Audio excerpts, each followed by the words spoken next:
on to Kimi Toboku, which is sort of a school slice of life kind of thing. This is another one that I didn't get a chance to see. What did you guys think of it? Have you seen this one, Zan? I think I have. I'm trying to remember what it was about. I'll start with it. It's escaping me. This is about 4 school friends. They've grown up together since elementary. The 2 twins, the nice guy, and the smart deadpan one. And they it's hard to tell whether or not they actually like each other. They're just always together because they always have been together. The first 3 episodes or so start out with them just being friends, kind of explaining their past, who they are. Funny slice-of-life scenes here and there. It's kind of a quiet show, but with a loud overtone. And the characters are pretty interesting. They all have their own very distinct personalities. And as the show goes on, they introduce 1/5 character who is half Japanese, half English, half German character who sort of livens the group up and brings them together a little bit more.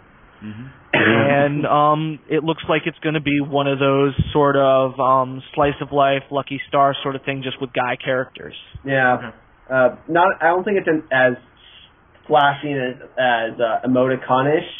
It's definitely not. You're not going to have like a sparkly background. Yeah, I had a better one, but Lucky Star popped into my head really fast. It's just one of those characters where you got the 4 or 5 main characters, all with their distinct personalities, going through different situations. Situational comedy, pretty much. Okay, that definitely fits it. School life.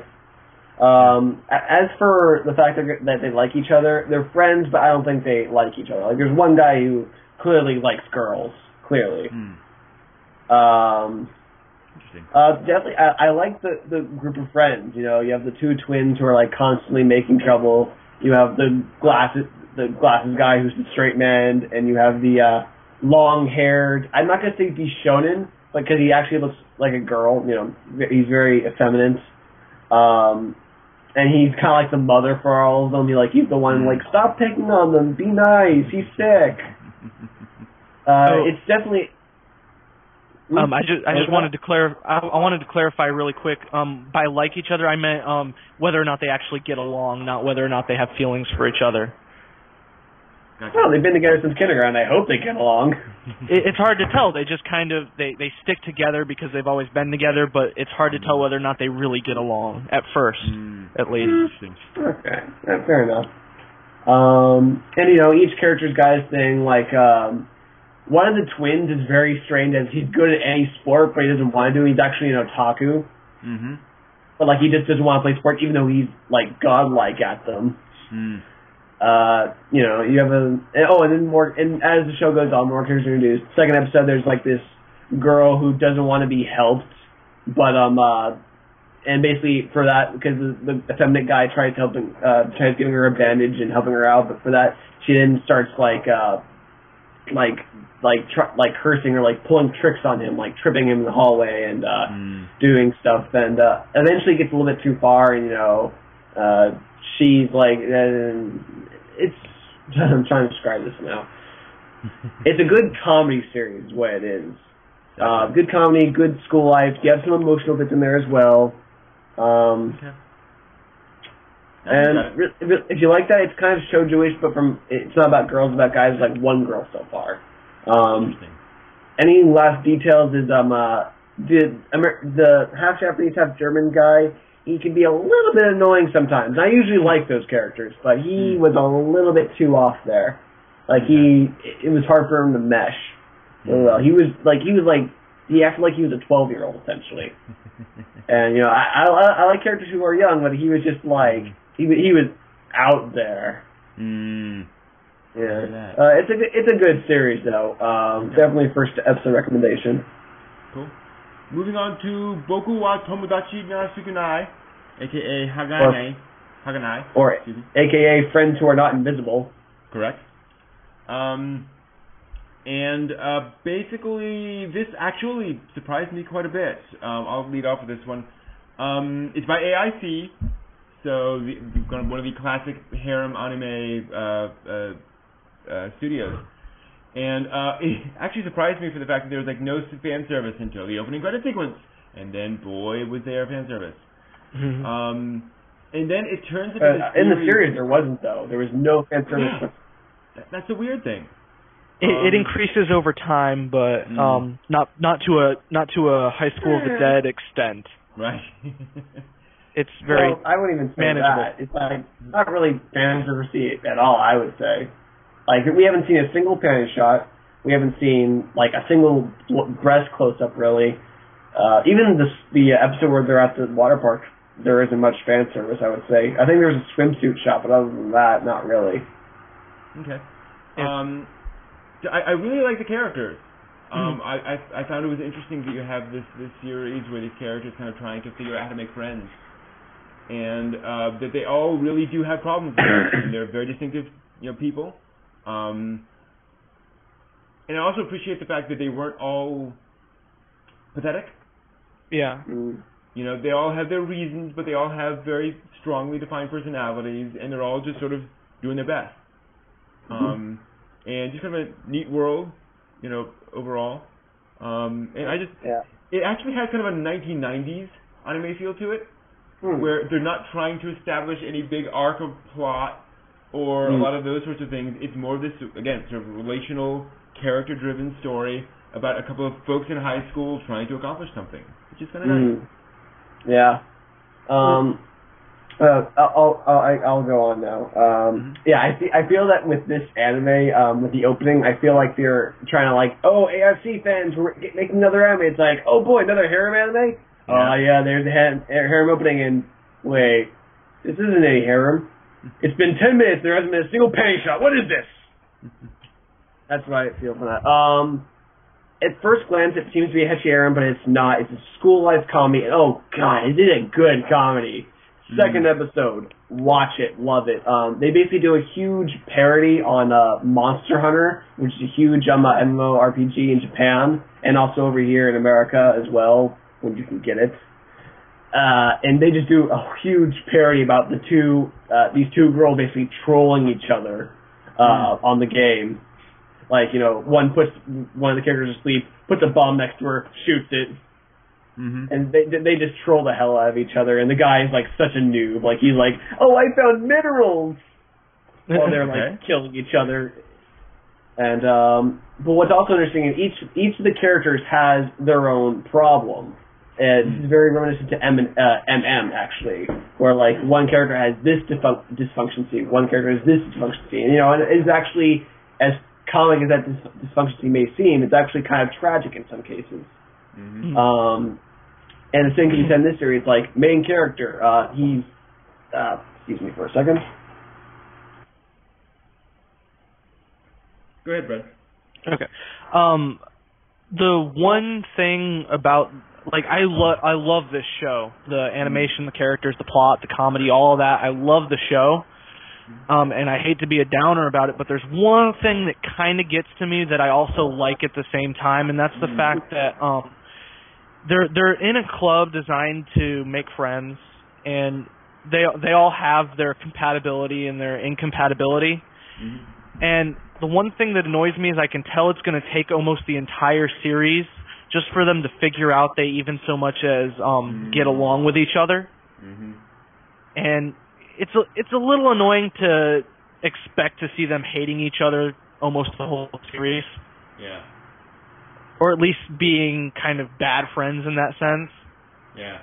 But it's still a very enjoyable comedy. Getting back to what I was talking about, I was saying like the main character, he's half Japanese. His father's Japanese, his mother is English. He has a full Japanese name, and he came back from England. No friends, no pen pals, anything like that, to his school. And the first impression that he makes is like he was late for school. He comes back and he's like breathing and basically talking like a Yankee, so everyone now thinks he's a gangster. And it doesn't help that later on the show that he basically for some reason it's not. Hold on. You use the term I'm not familiar with. Yankee? Yeah. Yankee. Japanese gangster. High school delinquent. Oh, okay. It translates to Yankee almost exactly. A Yankee is sort of either a kind of ugly, unlikable, rough-looking person or a gangster. Gotcha. Okay. Yeah. High school delinquent. Right. Usually dyed hair, but anyway. But yeah, what was I going to say? Oh yeah, and basically, for some reason, all these things that he doesn't try to do intentionally make him look more like a gangster. Like, he makes a friend that is very effeminate, but he's actually a boy. And he really is best friends with him, so he gets him lunch and a manga for free. And everyone's like, "Oh my God, he's extorting that poor little boy." Mm-hmm. And it's just like, no, it's not what it looks like. And there's then you have a popular girl who is popular with boys, but all the girls hate her, so she wants to make girlfriends for the club. Mm-hmm. And more dysfunction scenes happen like that. It's funny, but it's also, makes you still feel for the characters. Each of the characters is pretty well done. There's great comic sequences there. Like, I think, how far have you watched the series, Brent? Doesn't matter. Okay. Well, I think Brad liked this episode. The second half of the second episode with the dating sim. Yes. Yeah, that was pretty good. Let's not get too far into examples, though, because we're just doing quick reviews. Yeah. But anyway, good comedy. Two episode recommendation. Cool. Moving on to Fee-Brain, Kamino Puzzle. This is another one that I did not get a chance to watch. I will cover this one. Yeah, I'll let you take this one completely, Zan. I don't have much to say about it. I'm the shonen guy of this show, so I will have to slay this beast. Fee-Brain. I think this is a manga that's going on right now in Shonen Magazine, one of the top 4 most popular manga magazines in Japan. Basically the plot is this guy is so smart he can solve any puzzle, and basically his whole life is solving puzzles. Okay. And they use the word puzzle as an English word all the time, so it gets quite annoying. And eventually this guy is now in this labyrinth because he wants to figure it out. He has to solve every puzzle. And he then gets ingrained with a Buddhist seal, and he gets now a red eye sort of thing when he does stuff. And when he gets the red eye, he can solve puzzles even easier. Okay. It's very strange like that. And then we find out that, there's a secret organization that is about solving puzzles, and if you have a code name, like he has the code name Einstein, and there's a guy with the code name of Galileo, and they just use names of geniuses, worldwide geniuses, for no real reason. And the problem with the show is, if it's a show about puzzle solving, then show how the puzzles are solved. You have to create tricks. That's the point. You can't just be like, oh, he solved this puzzle, he's so amazing. It just doesn't work like that. You need to explain the trick and give your readers a chance to solve it. Because so far, every single time that we do it, either it's something obvious like, oh, hey, this switch has the same symbol as these other switches. Mm-hmm. Or he just solved it for us, not giving us a chance to look at it and solve it ourselves. It's kind of unfair in that respect. Also, the guy has a really stupid, signature symbol. Goku has Kamehameha, Luffy has, where he's like, yeah, this guy has this. It almost looks ugly, if they had less detail on the eye, maybe, the series just does not work. Fair enough. And they have this whole plot where, a person's puzzle is like they put their heart into it. So it's like Heart of the Puzzle or something like that. It's a load of nonsense, honestly. For a shonen series, it's a load of nonsense. Just not worth it. No, you can find better shows than that. You can find better shows. It's not worth it. Fair enough. All right, moving on to C3, which this kind of confuses me. Didn't this start last season? No. No. Okay. Oh, it did, I think I pushed back or something. Yeah, it probably might have been then. Again, another one that I didn't get to. So Cube Cursed Curious. Mm-hmm. This one. Yeah, you start with it, Brad, and I'll hit you up on it later. Alrighty. This one is a little confusing at first because you don't know the actual rules of the universe. But what it turns out is there is this high school student whose father travels around the world collecting mysterious cursed objects. Okay. He then sends these cursed objects to his son to sort of break these curses. And all of the objects are like usually devices used for murder or something, and they all have human forms. So, like, one object is a friend of his who he's already sort of cured in a sense, and that's an old sword who was used for many murders and executions. Okay. And what he sort of does is he introduces him to the high school life and the concept of having friends and enjoying things in hopes of breaking that. Well, he receives a box, which turns out to be a type of torture box used to torture different people in different eras. Okay. And her curse is the fact that she enjoys the sound of screams and she likes to torture people. And what he has to do is he has to sort of keep her from experiencing horrors such as torture and introduce her to a life of kindness. Okay. But there are, of course, like organizations that don't like these objects and try to eliminate them instead of rehabilitate them. And that poses different problems. The characters, especially these devices, are all cute when they're in their human form, which is a little misleading because they're cute, and then when they get introduced to a scenario where things get kind of dark, they totally go crazy. But the show itself, the plot becomes solid. It's a little slow at first. The action scenes are very pretty. They're not well done when it comes to choreography or anything. But it's definitely something you could follow and enjoy. The comedy's a little weak. But the show itself is probably maybe a 7 out of 10 roughly when it comes to just overall enjoyment. And I'll let Zan take it from here. All right. I love the opening of this series. It's very good, very catchy. I love the part where she's dancing in the cherry blossoms. Very pretty. And also the song. Okay. First episode misleads a lot of people. There's actually a poll that I read that most confusing anime, and Cube Curse Curious got on the list. Basically, this guy put this poll up in response to this anime because, first episode, it's just this girl going around in town talking to a bunch of old people, and kind of enjoying herself.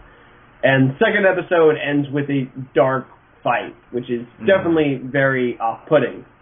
First episode definitely feels very out of place. Like, you think that maybe she would go to the high school or something like that. But no, she goes, in town, talks to a bunch of old people, and, they're like, oh, isn't she a pretty young girl with blue hair? I like the series. Definitely the dark twist it put on there was definitely much expected. Because, honestly, I thought it was just going to be like a moe sort of like, oh, you just need to enjoy life and stop, being so mean. But then it showed, again, this big twist that she is a, cursed object used for murder, and that's all she's ever known. She hasn't been given any other choice. And action scenes are pretty good. I love the animation of her, of how she fights. It's very interesting, let's just say that. Okay. What else to say there? It's very dark. Also, they have this kind of El Noir kind of animation style where outside of their usual animation style, they have this animation style describing what she's done in the past, almost stilted puppetry sort of, very creepy in a way. I'm giving it a 3-episode recommendation, however, because it is needed. Second episode leaves you on so much of a climax that you need to watch the third. Some people do complain that she was attached to the main character a little bit too quickly, and I suppose I can see that because immediately in the third episode after she's been in for about a day or so, she's like, oh, Willie, come save me! Willie, come save me! And some people complain, you've known him for a day. It's still pretty good though for what it is. I like it a lot. Fair enough. That's cool. All right, moving on. We've got the new Hunter x Hunter. See if I can that. Doesn't want to show me. I think I should probably explain this one, and then I'll go for Brad for reactions. Do you watch it, Brad? I have not, because I don't really have interest in that show. I watched it. Okay. Yay! All right, I'll explain. So, Hunter x Hunter's been going on for a long time now. It's, I think, been going somewhere in the 1990s. And it's still been going. It's been, like, stopping and going because the author's been constantly getting sick, been going on hiatus, and, yeah. It's been a long process, but, like, now apparently he's starting to get the manga into a climactic point. So now Matt has to start, hey, let's start the anime up, and they're doing a brotherhood with it, essentially, because, like, the anime originally was, like, stop and go. They had OVAs to stop and go. It just wasn't working out. It follows very accurately to the beginning of Hunter x Hunter. The first episode, they do cut out a lot. Like, the Ant is actually more of a significant character, and they also cut out the fact of how Gon is introduced into the world of hunters, like how he finds out about hunters and his father. It's like they kind of just assume, like, oh, he already knows about it, when really there's a lot more that goes with it. What else? Hunter x Hunter is just a really dang good shonen series. Even though it was the series that introduced a lot of problems for different shows, like Naruto is actually takes a lot from Hunter x Hunter in one respect that you will see later. But right now they're doing the first arc, which is my opinion, the favorite arc, the Hunter exam, and it gets really good. It gets slightly psychological, but also it's just very action packed. It's not just like, oh, I have to beat this guy. It fights in different ways, and there's different ways of combat, and all the characters are very different. Like, yeah, and also like, yeah, I don't know what to say other than it's a very good series. It's obviously been going on. It's been going for 200 chapters in Shonen Jump. It started in 1998 and had a total of 29 volumes published so far. Yeah, so a very long time. I think One Piece started in 1997, so. Yeah, just like 1 year less than One Piece. Yeah. So yeah, obviously a lot of hiatuses. From this, I'll see what Brent's opinion is. I was very impressed. Granted, it's the first episode, and that's all I got to. But it set up the character, the main character, and some of the other characters very basically, but enough so you kind of get what you need there. I appreciated that they set up the fact that the characters all like each other in some way. I'm always frustrated with these shonen series where, these characters are going to hate each other for 10 episodes. Yeah, and they end up liking each other, that's true. Yeah. Yeah. It did work, but... Yeah. It was actually in one of the other episodes where one of the characters questions the other guy's motive. Like, it's like, you can't be serious that your motive is money. Like, that's just way too simple. And he questions it. And he's like, he's just like, no, it's money, and he's like, kind of being stubborn about it. Like he doesn't want to show his true thing. Like there's something to it, which is interesting. Also, the Hunter exam shows a huge slew of characters. They aren't like main characters exactly, but they're definitely interesting. Like the first exam, Proctor's play. Hunter x Hunter, 3-episode recommendation. Okay. It's got very bright colors. The animation is solid, but definitely shonen style. You can tell as it goes on, it's not going to be ridiculously fluid the way a lot of the shorter series are going to be. But they know how to make that artwork and make the battles and the conflict and so forth work. It's a pretty good character design. One of the problems I often have with shonen series is the characters kind of look ugly. And this one doesn't have that problem, unfortunately. Yeah. There's also a bit of weird recoloring with a lot of the characters I've noticed from the original animation. There's some recoloring done. And it's not major or anything, but just it's weird. Yeah. Gotcha. Okay, is there anything else that goes through my list, but I may have one or two out there that I Persona 4. Persona 4. What do you think of Persona 4?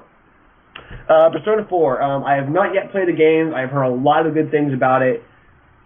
The Persona 4 animation actually does a lot to try and make it look like the anime. Like, I know nothing next to the game, but like, for example, at the beginning of every episode, you're like, you have this like talk with these two people in the Velvet Room. And I think that actually happens in the game, where like when you start up the game, you end up in the Velvet Room. They talk about your last sessions and what they don't exactly like explain what happened in the previous storyline, but they explain like what you did last, sort of. Like not like last time in this thing. It's very. Again, it focuses very much on the game.